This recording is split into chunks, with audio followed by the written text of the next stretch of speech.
నేడు జైపాల్ రెడ్డి వర్ధంతి నివాళులు అర్పించిన కాంగ్రెస్ పార్టీ మంత్రులు ప్రముఖులు.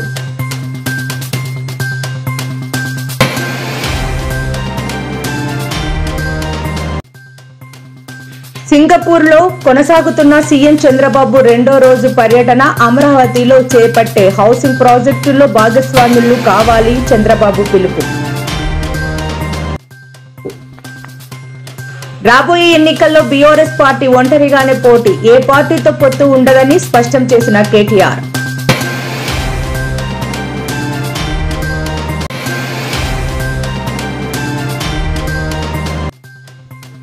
నేడు ఏపీ రాజ్ భవన్ కు మాజీ సీఎం జగన్, గవర్నర్ అబ్దుల్ నజీర్ ను కలిసి కూటమి రెడ్ బుక్ పాలనపై వివరణ.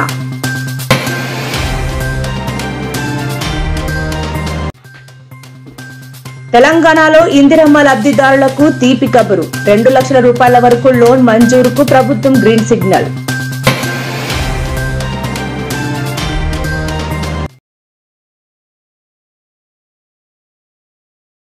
కేంద్ర మాజీ మంత్రి జైపాల్ రెడ్డికి భారత రత్న ఇవ్వాలని కాంగ్రెస్ నేతలు కేంద్ర ప్రభుత్వాన్ని కోరారు. జైపాల్ రెడ్డి వర్ధంతి సందర్భంగా ఆదివారం హైదరాబాద్ నెక్లెస్ రోడ్డులోని స్మారక ఘాట్లో కాంగ్రెస్ నేతలు నివాళులు అర్పించారు.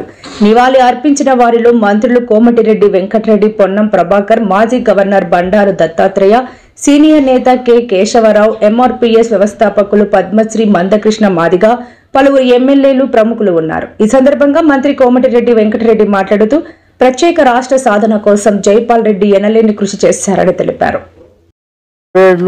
కల్వకుర్తి ఎమ్మెల్యేగా 4 సార్లు, 2 సార్లు రాజ్యసభ సభ్యునిగా, రాజ్యసభలో ప్రతిపక్ష నాయకునిగా, దక్షిణ భారతదేశంలో బెస్ట్ పార్లమెంటరీగా ఎన్నికైన మొట్టమొదటి వ్యక్తి దక్షిణ భారత నుంచి. అతని మాటలు కానీ అతనితో ఉన్న వారు చెప్పే మాటలు వింటున్నప్పుడు మాకు కూడా రాజకీయాల్లో అలాంటి నాయకుని అడుగుజాడు నడవాలనే ఈరోజు ఈ స్థాయికి వచ్చి 6 సార్లు నేను ఎమ్మెల్యేగా ఎంపిక ఏంటంటే ఆయన ప్రభావం తప్పకుండా మాలాంటి మీద ఉంటుంది. రాజకీయాలకు వచ్చే నాయకులు కూడా ఆయనను పూర్తిగా తీసుకోవాలి. ఇన్ని సంవత్సరాలు అవినీతి మరక లేకుండా ప్రతిపక్షంలో ప్రభుత్వానికి ప్రజల కోసం పోరాడుతూ అధికార పక్షంలో ఉండి దేశాభివృద్ధి కోసం, ముఖ్యంగా మన హైదరాబాద్ తీసుకుందాం, ప్రపంచ స్థాయి మెట్రో వచ్చిందంటే అది ఓన్లీ జైపాల్ రెడ్డి గారి కృషిని. ఒక తెలంగాణకు అన్ని 10,000 కోట్ల పైన నిధులు ఇచ్చి మున్సిపాలిటీలకు ఆర్థికంగా ఇన్కమ్ ఉండదు. జనరల్ గా మా నల్గొండ మున్సిపాలిటీకి 400 కోట్లు ఇచ్చిండు, నిజామాబాద్ కు 500 కోట్లు ఇచ్చిండు, వరంగల్ కి ఇచ్చిండు. ఈ రోజున జైపాల్ రెడ్డి దగ్గరికి వెళ్ళి వారి సూచనలు తీసుకొని ఎట్లా తొందరగా తెలంగాణ రావాలని చెప్పి ఎప్పుడు వారిని మేము వారి సలహా తీసుకునేవారు. సీఎం చంద్రబాబు రెండో రోజు పర్యటన కొనసాగుతోంది. ఇందులో భాగంగా ముఖ్యమంత్రి 10,000 కుటుంబాలు నివాసం ఉండే బీడదారి ఎస్టేట్ లో 2 గంటల పాటు కాలినడకన పర్యటించారు. సిటీ ఇన్ ఏ గార్డెన్ పేరుతో ఏర్పాటైన హౌసింగ్ ప్రాజెక్టు విశిష్టతలను సీఎంకు సింగపూర్ అధికారులు వివరించారు. బిడదారి హౌసింగ్ ప్రాజెక్టును సింగపూర్ హౌసింగ్ డెవలప్మెంట్ బోర్డు తీర్చిదిద్దింది.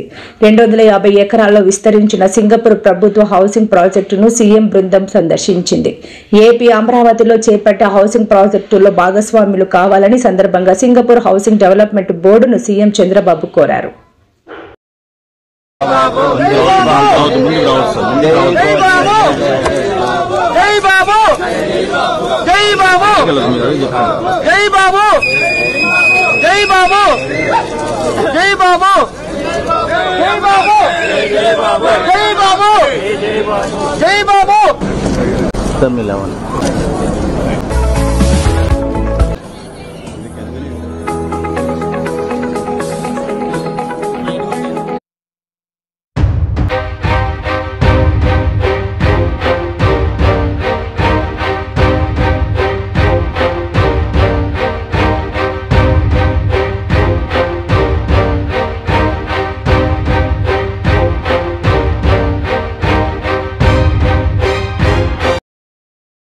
బంగాళాఖాతంలో ఏర్పడిన అల్పపీడనం ప్రభావంతో రాష్ట్రంలో గత వారం రోజులుగా భారీ వర్షాలు కురుస్తున్నాయి. ఈ క్రమంలో ఎడతెరిపి లేకుండా కురిసిన వర్షాలతో ప్రజలు తీవ్ర ఇబ్బందులు ఎదుర్కొన్నారు. పలు జిల్లాల్లో ఉరుములు మెరుపులతో కూడిన వర్షాలు బీభత్సం సృష్టించాయి. రాష్ట్రంలో సోమవారం పలు జిల్లాల్లో భారీ నుంచి అతి భారీ వర్షాలు కురుస్తాయని ఏపీ విపత్తుల నిర్వహణ సంస్థ వెల్లడించింది. అనకాపల్లి, శ్రీకాకుళం, మన్యం, అల్లూరి, విజయనగరం, విశాఖ, కాకినాడ జిల్లాల్లో తేలికపాటి నుంచి మోస్తారు వర్షాలు కురుస్తాయని పేర్కొంది. ఎక్కువగా mostly Srikakulam, Vizianagaram, Visakhapatnam, Anakapalli, Kakinada, Konaseema, east Godavari, west Godavari ఈ జిల్లాల్లో అయితే భారీ వర్షం వచ్చినాం. నెక్స్ట్ కమింగ్ 24 hours వరకు ఇస్తున్నాం. అలాగే నెక్స్ట్ 48 hours వరకు కూడా భారీ నుంచి అతి భారీ వర్షాలు కూడా మన ఉత్తరాంధ్ర జిల్లా, అలాగే 1-2 జిల్లాల నుండి దక్షిణ కోస్తా జిల్లాలో కూడా మనం ఫోర్కాస్ట్ ఇస్తున్నాం. సిగాచి పరిశ్రమలో ప్రమాదం జరిగి 1 రోజులు దాటిపోయినా కంపెనీ యాజమాన్యంపై ఎందుకు చర్యలు తీసుకోలేదని, సిగాచి పరిశ్రమతో సీఎం రేవంత్ లాలూచి ఎందుకు పడ్డాడో అర్థం కావడం లేదని మాజీ మంత్రి హరీష్ రావు అన్నారు. సోమవారం సిగాచి పరిశ్రమ బాధితులతో కలిసి అదనపు కలెక్టర్ చంద్రశేఖర్ కు వినతి పత్రం అందజేశారు. ఈ సందర్భంగా హరీష్ రావు మాట్లాడుతూ 54 మంది మృతికి కారణమైన యాజమాన్యంపై క్రిమినల్ కేసు పెట్టాలని డిమాండ్ చేశారు. आदमी की तो नहीं ला सकते, कम से कम उसका मदद तो करो, जो वादा करे वादा तो पूरा करो, थोड़ा बच्चों के लिए. ఎందుకు ఈ బాధ్యత రాయించి మళ్ళా అసలు ఒక్కసారి రివ్యూ చేసినవా రేవంత్ రెడ్డి? 4 రోజులు ఆయన 4 రోజుల తర్వాత ఇప్పుడన్నా రివ్యూ చేసినవా? ఎక్కే విమానం దిగే విమానం ఢిల్లీకి పోడు, ఢిల్లీకి వెళ్ళొచ్చుడు తప్ప ఇంతమంది చనిపోయిండ్రు, వాళ్ళ పరిస్థితి ఏంది, యాక్సిడెంట్ ఎందుకు జరిగింది, ఇటువంటి జరగకుండా చూడాలని ఒక రివ్యూ అన్నా చేసినవా రేవంత్ రెడ్డి అని నేను అడుగుతా ఉన్నా. ఇప్పుడు ఇది ఎంత బాధ అంటే ఈ రేవంత్ రెడ్డి పాలన చాలా గమ్మత్తుకున్నది. ఎస్ఎల్బిసి టనల్ కుప్పకూలిపోయింది, 6 డెడ్ బాడీలు అన్నీ ఉన్నాయి. 150 రోజులు అయిపోయాయి. 150 రోజులైనా ఎస్ఎల్బిసి లోపల ఉన్న శవాలు బయటకు రావడం లేదు. చచ్చిండ్రో బతికిండ్రో తెలియదు. 150 రోజులైన బొక్కలు కూడా బయటకు లేకపోతుంది. సిగాచి ఘటనలో 8 మంది శవాలు ఇవ్వకపోతుంది, బొక్కలు ఇవ్వకపోతుంది, బూడిద కూడా ఇవ్వకపోతుంది. ఇది నీ పాలన. ఎంత బాధ్యత రహితంగా ఉన్నావు అంటే ప్రభుత్వము సకాలంలో స్పందించడంలో, ప్రాణాలు కాపాడడంలో రేవంత్ రెడ్డి ప్రభుత్వం వైఫల్యం, మృతదేహాలు అప్పగించడంలో రేవంత్ రెడ్డి ప్రభుత్వం వైఫల్యం, పరిహారం చెల్లించడంలో రేవంత్ రెడ్డి ప్రభుత్వం వైఫల్యం. నువ్వు సకాలంలో స్పందించుంటే ఆ రోజు మేము వచ్చినాం, అరే వాళ్ళని ఏదైనా అపోలోకో, యశోదాకో, లేకపోతే ఏదైనా నిమ్స్ హాస్పిటల్ కో, ఒక హై లెవెల్ హాస్పిటల్ కు తీసుకెళ్ళు, బాగా గాయపడ్డారు, వాళ్ళు బతుకుతారయ్యా అంటే నువ్వు పట్టించుకోవు. ఇప్పుడు హాస్పిటల్లో చేరినాక 6 చచ్చిపోయిందమ్మా. నువ్వు నిజంగా మంచి హాస్పిటల్లో జాయిన్ చేస్తే 6 ప్రాణాలు బతుకుతుండే కదా. నువ్వు సరిగ్గా ఇక్కడ లోకల్ ఏదో చిన్న హాస్పిటల్లో సౌకర్యాలు లేని దవాఖానలో పెట్టివి, 6 ప్రాణాలు తీసుకుంటుంది. ఇప్పటికీ ఇంకా 14 మంది దవాఖానలుంటే ఇంకా 5 పరిస్థితి విషమంగా ఉంది. ఇంకో 5 చావు బతుకుల్లో కొట్టుమిట్టాడుతున్నారు. వాళ్ళకన్నా మంచి వైద్యం ఇయ్యి. మాట్లాడితే ఎవరైనా సోషల్ మీడియాలో పోస్ట్ పెట్టామని అరెస్ట్ చేసినావు.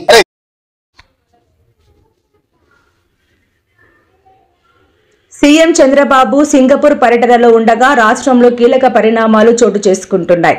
ఈ రోజు సాయంత్రం మాజీ సీఎం జగన్ గవర్నర్ అబ్దుల్ నజీర్ ను కలిసి కూటమి ప్రభుత్వం అధికారంలోకి వచ్చిన తర్వాత రాష్ట్రంలో జరుగుతున్న తాజా పరిణామాలపై గవర్నర్ కు వివరించారు. ముఖ్యంగా వైసీపీ నేతలపై అక్రమంగా కేసులు పెడుతున్నారని, రెడ్ బుక్ రాజ్యాంగం అమలు చేస్తున్నారని జగన్ గవర్నర్ కు ఫిర్యాదు చేయనున్నట్లు తెలుస్తోంది. సీఎం చంద్రబాబు, మంత్రి లోకేష్ విదేశీ పర్యటనలో ఉండగా జగన్ రాజ్ భవన్ వెళ్లడం తీవ్ర చర్చనీయాంశంగా మారింది.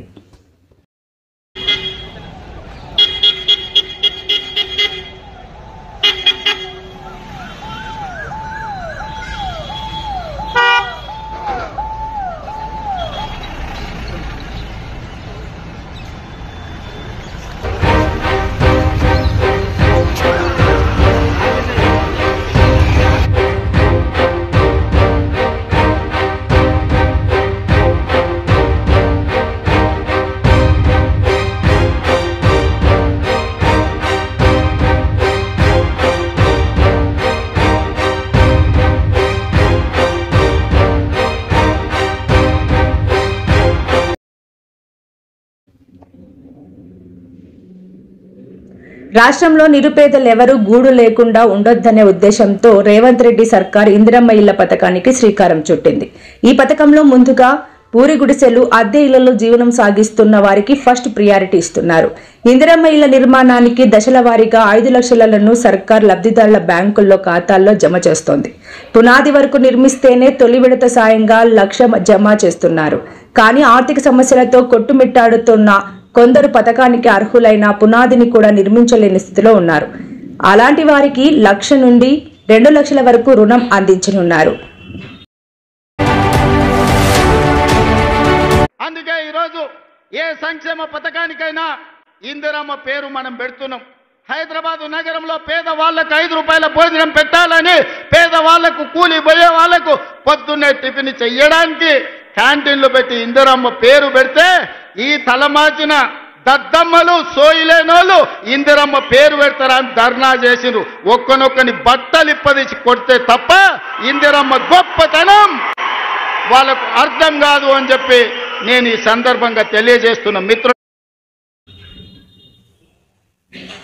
తెలంగాణ ఉన్నంతకాలం బీఆర్ఎస్ పార్టీ ఉంటుందని కేటీఆర్ అన్నారు. ఏ పార్టీతో పొత్తు పెట్టుకోవాల్సిన అవసరం గత్యంతరం మా పార్టీకి లేదంటూ సీఎం రమేష్ వ్యాఖ్యలకు కేటీఆర్ కౌంటర్ ఇచ్చారు. తెలంగాణ తెచ్చిన పార్టీగా తెలంగాణ ఉన్నంతకాలం బీఆర్ఎస్ పార్టీ ఉంటుందని అన్నారు. కాంగ్రెస్ పార్టీ ఇచ్చిన అడ్డగోలు హామీలకు ప్రజలు కొంత గందరగోళానికి గురై ఆశపడి కాంగ్రెస్ పార్టీకి అధికారాన్ని కట్టబెట్టారు. అయితే 6 గ్యారంటీల పేరుతో చేసిన హామీలన్నీ కూడా గారడీనేనని ప్రజలు తెలుసుకున్నారని అన్నారు. సంక్షేమ పథకాల అమలులో వైఫల్యం చెందిందన్నారు.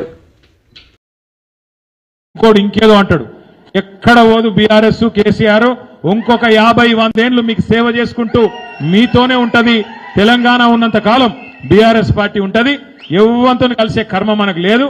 బ్రహ్మాండంగా పని చేసుకుంటూ మీ దయ ఉన్నంత కాలం, మీ ఆశీర్వాదం ఉన్నంత కాలం, మీరు పని చేయమన్నంత కాలం పని చేసుకుంటూ పోతూనే ఉంటాం.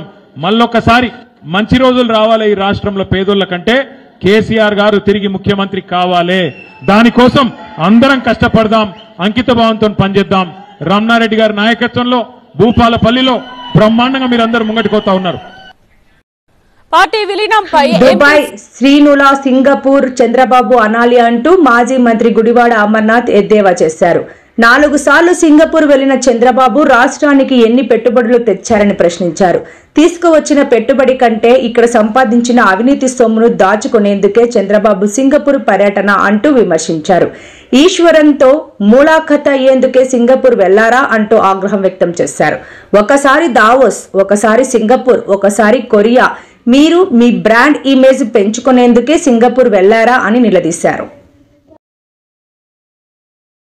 3 దశాబ్దాలుగా అంటే 95 నుంచి 2025 వరకు ఇది 4వసారి ముఖ్యమంత్రి చంద్రబాబు నాయుడు గారు. ఈ 4 పర్యాయాల్లో సింగపూర్ నుంచి మీరు తీసుకొచ్చినటువంటి పెట్టుబడులు ఏంటి? మీరు తీసుకొచ్చినటువంటి పెట్టుబడుల కన్నా మీరు ఇక్కడ సంపాదించినటువంటి అవినీతి డబ్బు తీసుకెళ్లి సింగపూర్లో పెట్టినటువంటి పెట్టుబడి ఎక్కువ నాకు తెలుసు. మళ్ళీ 6 రోజుల పాటు సింగపూరు